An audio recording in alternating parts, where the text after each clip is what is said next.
नमस्कार, मैं संदीप सर। इतिहास में कुछ युद्ध ऐसे हुए हैं जिनका प्रभाव बहुत लंबे समय तक रहा है। मैं यहाँ पर आज इंडियन पर्सपेक्टिव से यानी भारतीय परिप्रेक्ष्य में मैं बात कर रहा हूँ। दो महान युद्ध, शायद ही कोई भारतीय होगा जो ये दो महान युद्धों को नहीं जानता। पलासी का युद्ध और बक्सर का युद्ध, दोनों ने इतिहास की दिशा और दशा दोनों बदल दी। लेकिन कई बार यह प्रश्न उठता है कि इन दोनों युद्धों में ज्यादा बड़ा और महान युद्ध किसे कहा जाए। क्या बहुत समानताएं थी इन दोनों युद्धों में, और वो क्या अंतर है जो इनकी दोनों युद्धों की महानता को डिसाइड करता है। इसी को हम लोग आज समझेंगे। युद्ध है पलासी और युद्ध है बक्सर। देखते हैं क्या है। पलासी का युद्ध आपको पता होगा कि पलासी का जो युद्ध था वह 1757 में हुआ और बक्सर का जो युद्ध है वह हुआ था 1764 में। पलासी का युद्ध और बक्सर का युद्ध दोनों में एक कॉमन चीज है, वह है बंगाल। और दूसरा कॉमन बात जो है, समान बात जो है, वह है अपोनेंट जो है वह है आपका ईस्ट इंडिया कंपनी यानी ब्रिटिशर्स। पलासी का युद्ध और बक्सर के युद्ध की यदि पृष्ठभूमि को देखा जाए तो इसमें एक अंतर आपको दिखेगा। पलासी का युद्ध वह युद्ध है जो एक प्रयोग के रूप में शुरू हुआ। प्रयोग यह था कि भारत में अपनी जमीन को तलाश करना ईस्ट इंडिया कंपनी की। और दूसरा सबसे बड़ा बात यह था कि पलासी का युद्ध कहीं ना कहीं अंग्रेजों के लिए एक मजबूरी भी थी। आपको पता होगा कि ईस्ट इंडिया कंपनी भारत में व्यापार करती थी, व्यापार करने के लिए एक कंपनी आई थी। लेकिन पलासी के युद्ध से पहले यदि आप ईस्ट इंडिया कंपनी को जरा गौर से देखेंगे तो आपको पता चलेगा कि अंग्रेज कंपनी जो है यानी ईस्ट इंडिया कंपनी बहुत लॉस में जा रही थी। बहुत सारे कारण थे, लेकिन लॉस में सबसे बड़ा कारण यह था कि उनके वस्तुओं की डिमांड हमारे यहां नहीं थी और हमारे वस्तुओं की डिमांड वहां बहुत थी। वहां खजाने खाली हो रहे थे इंग्लैंड के। इंग्लैंड की सरकार ने ईस्ट इंडिया कंपनी पर दबाव डाला कि आप जिस ढंग से भारत के साथ ट्रेड कर रहे हैं ये तो खजाना खाली कर देगा भारत का। और इसी परिस्थिति में उन्होंने क्या किया, इस पूरे युद्ध को रचा। कारण क्या है दोनों युद्धों के बीच में, ये तो आने से पहले जरा मैं एक बात और भी कह देना चाहता हूं। वो यह है कि पलासी के युद्ध के समय, पलासी का युद्ध से मैंने कहा कि एक side the British East India company थी, दूसरी साइड सिराजुद्दौला नवाब ऑफ बंगाल। वहीं बक्सर में यदि हम लोग आते हैं तो एक बात यह भी जानना होगा कि एक साइड ईस्ट इंडिया कंपनी थी लीडेड बाय हेक्टर मुनरो। इधर जो लीडर थे वह थे रॉबर्ट क्लाइव। इस वाले में रॉबर्ट क्लाइव यानी पलासी में ईस्ट इंडिया कंपनी का सेनापति रॉबर्ट क्लाइव था, जबकि बक्सर के युद्ध में हेक्टर मुनरो थे। लेकिन बक्सर का युद्ध और पलासी के युद्ध में सबसे बड़ा अंतर यह है कि बक्सर का युद्ध केवल एक बंगाल का नवाब नहीं था, क्योंकि बंगाल के नवाब उस समय मीर कासिम हो गए थे। उनके साथ साथ सिराजुद्दौला भी थे, नवाब अवध यदि कहा जाए, और मुगल बादशाह शाह आलम सेकंड भी थे।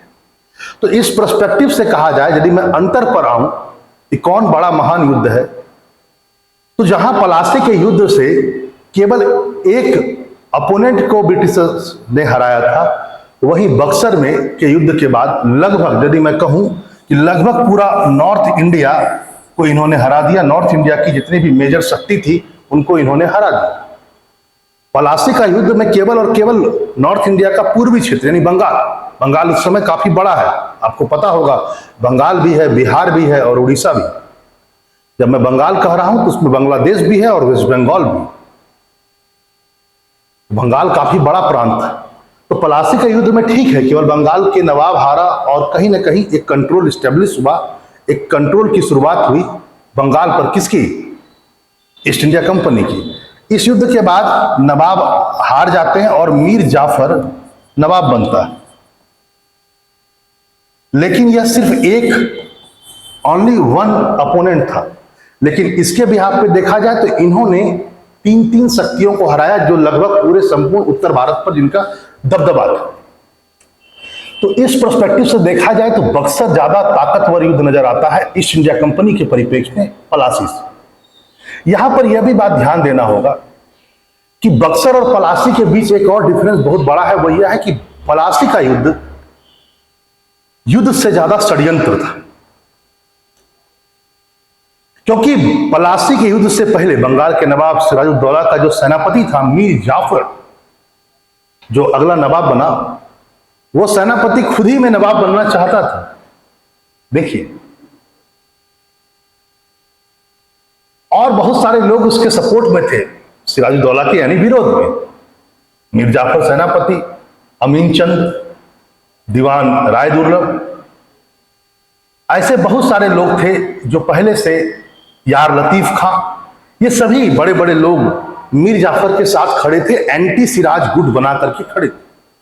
और जब युद्ध शुरू हुआ, पलासी का युद्ध 1757 में युद्ध कुछ ही घंटों में समाप्त हो गया। यानी क्या है? यानी पलासी का युद्ध से ज्यादा एक षड्यंत्र था। सच्चाई यह है कि पलासी का युद्ध अंग्रेजों के मस्तिष्क पर वो काला टीका था जिसको मिटाना बहुत जरूरी था।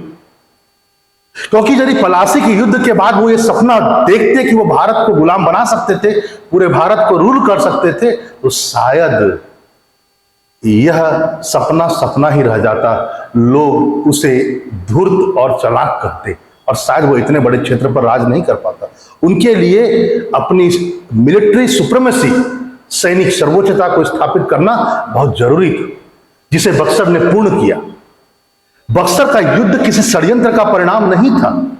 बक्सर के युद्ध में दोनों सेनाएं पूर्ण रूप से तैयार थी। दोनों का मतलब, एक तरफ East India company Hector Munro के नेतृत्व में, और उधर तीन संयुक्त सेनाएं, तीन क्षेत्रों की संयुक्त सेनाएं, दोनों तैयार थी। और इन दोनों को सीधे युद्ध में ईस्ट इंडिया कंपनी ने पराजित किया। तो इस परिप्रेक्ष्य में देखा जाए तो बक्सर का युद्ध कहीं ना कहीं पलासी के कलंक को मिटाया और दूसरा पॉइंट, अंग्रेजों की सर्वोच्चता को स्थापित किया। यहां पर एक बात और भी ध्यान रखें कि इन दोनों युद्धों के बीच में एक महान युद्ध हुआ था 1761 में, पानीपत का थर्ड बैटल। ये मराठा और अफगान सरदार अहमद शाह अब्दाली के बीच हुआ, जिसमें मराठा पूर्णतः हार गए। माना यह जाता था कि मुगलों के बाद यदि भारत पर कोई राज करेगा तो वह मराठा करेंगे, क्योंकि मराठा अपने पहुंच को दिल्ली तक ला चुके थे। वो दिल्ली की राजनीति को पूर्ण रूप से उसमें अपनी सहभागिता निभा रहे थे, हस्तक्षेप कर रहे थे, अपने हिसाब से मुगल बादशाह को बैठा रहे थे। लेकिन पानीपत के युद्ध के बाद क्या हुआ? बुरी तरह हार गए। कौन? मराठा। और पानीपत के युद्ध के बाद कम से कम यह निर्णय तो हो ही गया कि मराठा कम से कम भारत पर राज नहीं कर सकते, क्योंकि पानीपत में बुरी तरह हार है मराठा। शायद ही मराठा का कोई परिवार रहा होगा जो इस युद्ध में नहीं मारा गया, परिवार से कोई सदस्य नहीं रहा होगा जो नहीं मरा या जिसकी मृत्यु नहीं।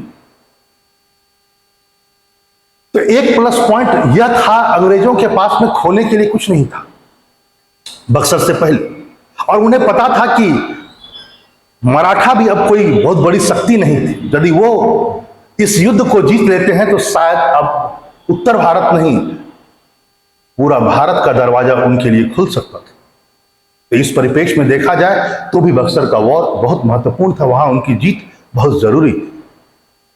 पहला पॉइंट तो मैंने कही दिया कि जहां पलासी के युद्ध से केवल इनका प्रभाव बंगाल पर पड़ा, वहीं बक्सर के युद्ध से इनका प्रभाव पूरे उत्तर भारत पर पड़ा। दूसरा तो मैंने कहा ही, कलंक के रूप में वो हुआ ही, मिटा दिया। तीसरा मैंने यह उनकी सैन्य सुप्रीमेसी को भी बताया। एक और पॉइंट है, जरा इसको भी गौर से देखा जाए, वो यह है कि पलासी के युद्ध के बाद अंग्रेजों का जो बंगाल पर कंट्रोल हुआ है, केवल कंट्रोल हुआ है, यानी उनका बंगाल पर सिर्फ व्यवहारिक नियंत्रण स्थापित हुआ, सैद्धांतिक नहीं। उनके पास कोई लिखित अधिकार नहीं था कि वो बंगाल के एक तरह से हेड है, क्योंकि मीर जाफर बंगाल का नवाब बना, वो स्वयं नवाब बनना चाहता था, अंग्रेजों ने सिर्फ उसको सहायता प्रदान की। हाँ, ये ठीक है कि मीर जाफर एक प्रकार से पपेट्री रूलर बना, एक कठपुतली शासक के रूप में नजर आया, लेकिन बंगाल का हेड नवाब ही था, ईस्ट इंडिया कंपनी नहीं बनी। हाँ, क्योंकि मैंने तुमको बनाया, तो इस हिसाब से उन्होंने खूब लूटने का प्रयास किया। किसको? मीर जाफर। अधिकार नहीं था, कोई लिखित चीज नहीं थी उनके पास में, केवल व्यवहारिक रूप से उनका बंगाल पर कंट्रोल स्टैब्लिश हुआ। लेकिन बक्सर के युद्ध के बाद ध्यान रखेंगे कि उनका बंगाल पर सैद्धांतिक, थ्योरेटिकली एंड प्रिंसिपली ऑल्सो वे बंगाल के प्रमुख बन गए। क्योंकि बक्सर के युद्ध के बाद आपको पता होगा 1765 में बक्सर के युद्ध के बाद इलाहाबाद की संधि होती।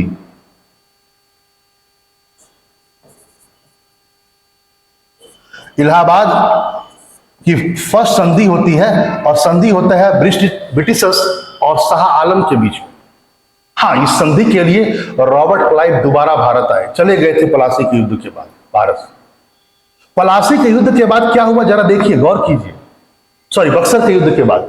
बक्सर के युद्ध के बाद होता यह है कि इलाहाबाद की जो संधि होती है, प्रथम संधि, जो ईस्ट इंडिया कंपनी की ओर से रॉबर्ट क्लाइव जो दोबारा भारत आए और शाह आलम सेकंड के बीच होती है। और इस संधि के बाद क्या होता है, बंगाल, बिहार और उड़ीसा, इन तीनों की दीवानी अंग्रेजों को दे दी जाती है लिखित रूप में। दीवानी का मतलब रेवेन्यू राइट, राजस्व अधिकार, यह लिखित था। यानी एक प्रकार से कहा जाए तो वो बंगाल, बिहार और उड़ीसा के जमींदार बन गए, इतने बड़े क्षेत्र की पहली बार इतिहास में ऐसा हुआ। इसलिए यह कहा जाता है कि केवल पलासी का युद्ध ने सैद्धांतिक रूप से बंगाल के प्रमुख बनाया, है ना। बंगाल का एक तरह से बंगाल पर कंट्रोल की जो शुरुआत हुई वो केवल प्रैक्टिकली था, केवल फॉर्मल था, व्यवहारिक था, लेकिन इसके बाद सैद्धांतिक रूप से वो बंगाल के हेड हो गए। क्यों? क्योंकि मैंने आपसे ये बात कही। एक बात और भी ध्यान रखेंगे, वो यह है, बक्सर का युद्ध इस मायने में भी बहुत इंपॉर्टेंट हो जाता है क्योंकि इस युद्ध के बाद क्लाइव ने बंगाल में डुअल फॉर्म ऑफ गवर्नेंस, दोहरी शासन प्रणाली को स्थापित कर दिया। यहां पर यह भी ध्यान रखना होगा, क्योंकि दीवानी तो उनको मिल ही गई थी शाह आलम से इलाहाबाद की संधि के बाद। कुछ दिनों के बाद जो प्रशासन का दूसरा अंग होता है, जिसको निजामत कहा जाता है, क्योंकि प्रशासन के दो अंग होते हैं, एक दीवानी रेवेन्यू अधिकार और एक निजामत, जिसको बोला जाता है लॉ एंड ऑर्डर को निजामत बोला जाता था उन दिनों। यही दो होते हैं प्रशासन के स्तंभ, पिलर। पलासी के, बक्सर के युद्ध के बाद उन्होंने इलाहाबाद की संधि से जहां शाह आलम से दीवानी लिया, यानी जमींदार बन गए बिहार, उड़ीसा और बंगाल के, जो पूरा कलेक्टिवली बंगाल कहा जाता था उन दिनों, वहीं उन्होंने बंगाल के नवाब से निजामत को भी प्राप्त कर लिया 53 लाख रुपीस में, यानी निजामत को भी ले लिया, यानी प्रशासन के दोनों अंग उनके पास में आ गए। अब आप सोच लीजिए कि शासन के दो ही अंग होते हैं, वो दोनों उन्हीं के पास में आ गए। यह बात अलग है कि ये दोनों उनके पास आने के बाद भी उन्होंने नवाब के पद को समाप्त नहीं किया। यानी दुनिया यह सोच रही थी कि बंगाल का हेड कौन है, नवाब, बंगाल का नवाब। जो बक्सर के युद्ध के बाद कौन बने थे, नजीबुद्दौला। लेकिन जो वास्तविक शासक था वो कौन बन चुका था? अब ईस्ट इंडिया कंपनी। उसके पीछे कई कारण हैं, मैं इसमें नहीं पढ़ना चाहता, लेकिन सच्चाई यही है कि इलाहाबाद की संधि के कुछ दिनों के बाद रॉबर्ट क्लाइव ने उस क्षेत्र में दोहरी शासन प्रणाली को एस्टेब्लिश कर दिया, यानी बंगाल का नवाब भी रहा बंगाल का हेड, और जो केवल दिखावे का हेड था, जबकि रियल हेड कौन बन चुका था? East India company. यानी दो प्रकार के लोग बंगाल के हेड हैं, एक जो दिख रहा था, जो नवाब था, जिसके ऊपर सारे दायित्व थे, सारी प्रजा उसी को समझती थी बंगाल का नवाब, वही हेड है। लेकिन पर्दे के पीछे जो वास्तविक शक्ति जिसके पास में थी वह था ईस्ट इंडिया कंपनी। ये दोनों ही काम, निजामत हो चाहे दीवानी हो, इन दोनों कामों के लिए उन्होंने भारतीय लोगों को ही यूज किया। यह सिस्टम बहुत लंबे समय तक चला, 1772 तक। इसी को इतिहास में दोहरी शासन प्रणाली कहा जाता है। तो इस परिप्रेक्ष्य में देखा जाए तो भी बक्सर का युद्ध एक स्टेप आगे था। यहां पर यह भी ध्यान रखेंगे वो यह है कि पलासी के युद्ध के बाद जो नवाब बना वो मीर जाफर बना, जो स्वयं बनना चाहता था, अंग्रेजों ने नहीं बनाया, वो बनना चाहता था, आपने हेल्प किया। लेकिन बक्सर के युद्ध के बाद जो नवाब बना वो अंग्रेजों ने बनाया, बोला ये उठाया किसी को और बोला ये नवाब है, ये इस रूप में भी ये बड़ा था। और एक अंतर, नजीबुद्दौला अंग्रेजी संरक्षण में, अंग्रेजी प्रोटेक्शन में बनने वाला पहला नवाब। तो आप सोच सकते हैं कि कितना अंतर है। पहला, जो मैंने कहा कि यह षड्यंत्र नहीं था, यह फुल फ्लेज युद्ध था और उत्तर भारत भी पूरे कब्जे में आ गया। 2 पॉइंट इसमें थे। तीसरा पॉइंट मैंने यह भी कहा यह अंग्रेजी सुप्रीमेसी को बताता है। एक पॉइंट मैंने यह भी कहा कि यह व्यवहारिक था, व्यवहारिक कंट्रोल यहां पर बंगाल में स्थापित हुआ पलासी के बाद, लेकिन बक्सर के बाद बंगाल पर उनका सैद्धांतिक अधिकार हो गया, क्योंकि दीवानी भी आ गई, निजामत भी आ गई। उसके बाद मैंने एक बात और भी कहा, बक्सर के युद्ध के बाद बंगाल में दोहरी शासन प्रणाली स्थापित हुई। एक बात और भी कहा, वो यह था कि बक्सर के युद्ध के बाद अंग्रेजों ने अपनी पसंद का नवाब बनाया, लेकिन पलासी के युद्ध के बाद वो नवाब जो बना मीर जाफर, वह पूर्णतः अपनी मर्जी से बना था, अंग्रेजों ने नहीं बनाया था, उसे केवल सहायता दी थी। यह भी अंतर। एक बात यह भी ध्यान देंगे वो यह है कि पलासी के युद्ध के बाद उनका बंगाल के रेवेन्यू पर कंट्रोल नहीं हो गया, बंगाल के राजस्व पर कंट्रोल नहीं हो गया था। हाँ, उन्होंने दबाव डाल डाल करके नवाब से बहुत सारे उपहार लिए। किसे क्लाइव ने 24 परगना की जमींदारी ले ली, कई अंग्रेज सर्वेंट थे, उन्होंने खूब पैसा लिया, इंटरफेरेंस गवर्नेंस में बहुत किया, खजाना खाली कर दिया बंगाल का। तो यहां पर रेवेन्यू पर कंट्रोल नहीं हुआ, लेकिन उन्होंने लूट की शुरुआत जरूर की। यानी पलासी ने लूट की शुरुआत की, लेकिन बंगाल के रेवेन्यू पर कंट्रोल बंगाल नहीं हुआ। लेकिन यहां आइए बक्सर के युद्ध के बाद, बक्सर के युद्ध के बाद बंगाल के पूरे राजस्व पर ब्रिटिश का नियंत्रण हो गया। इस मायने में भी डिफरेंस था।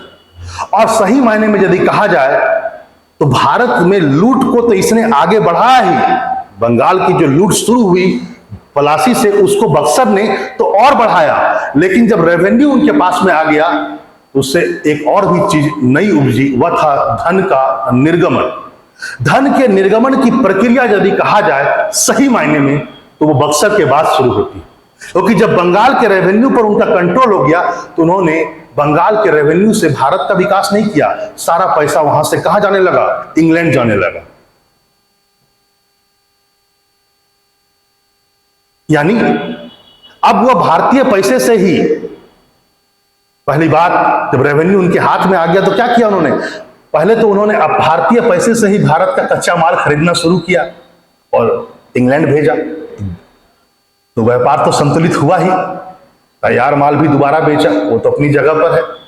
फिर भारत में काम करने वाले जितने भी अंग्रेजी ऑफिसर्स थे उनको भी पैसा भारत ने देना शुरू किया। यानी कि भारत की ओर से ही पैसा उसको दिया जा रहा था, यहीं का पैसा अब उनको यूज किया जा रहा है। अब कंपनी नहीं दे रही थी, कंपनी के बिहाफ में बंगाल दे रहा था।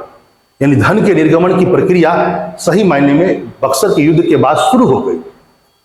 धन का निर्गमन वही बोलते हैं जो जाता है। तो यहां पर आपने इस चीज को देखा।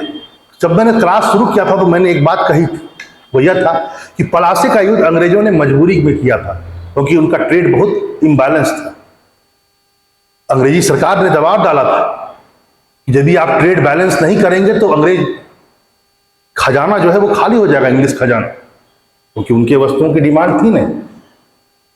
और इसी चक्कर में उन्होंने, उनको जब पता चला कि बंगाल का नवाब का जो सेनापति है मीर जाफर, वही बंगाल के नवाब के विरुद्ध षड्यंत्र कर रहा है, तो उसके साथ मिल गए।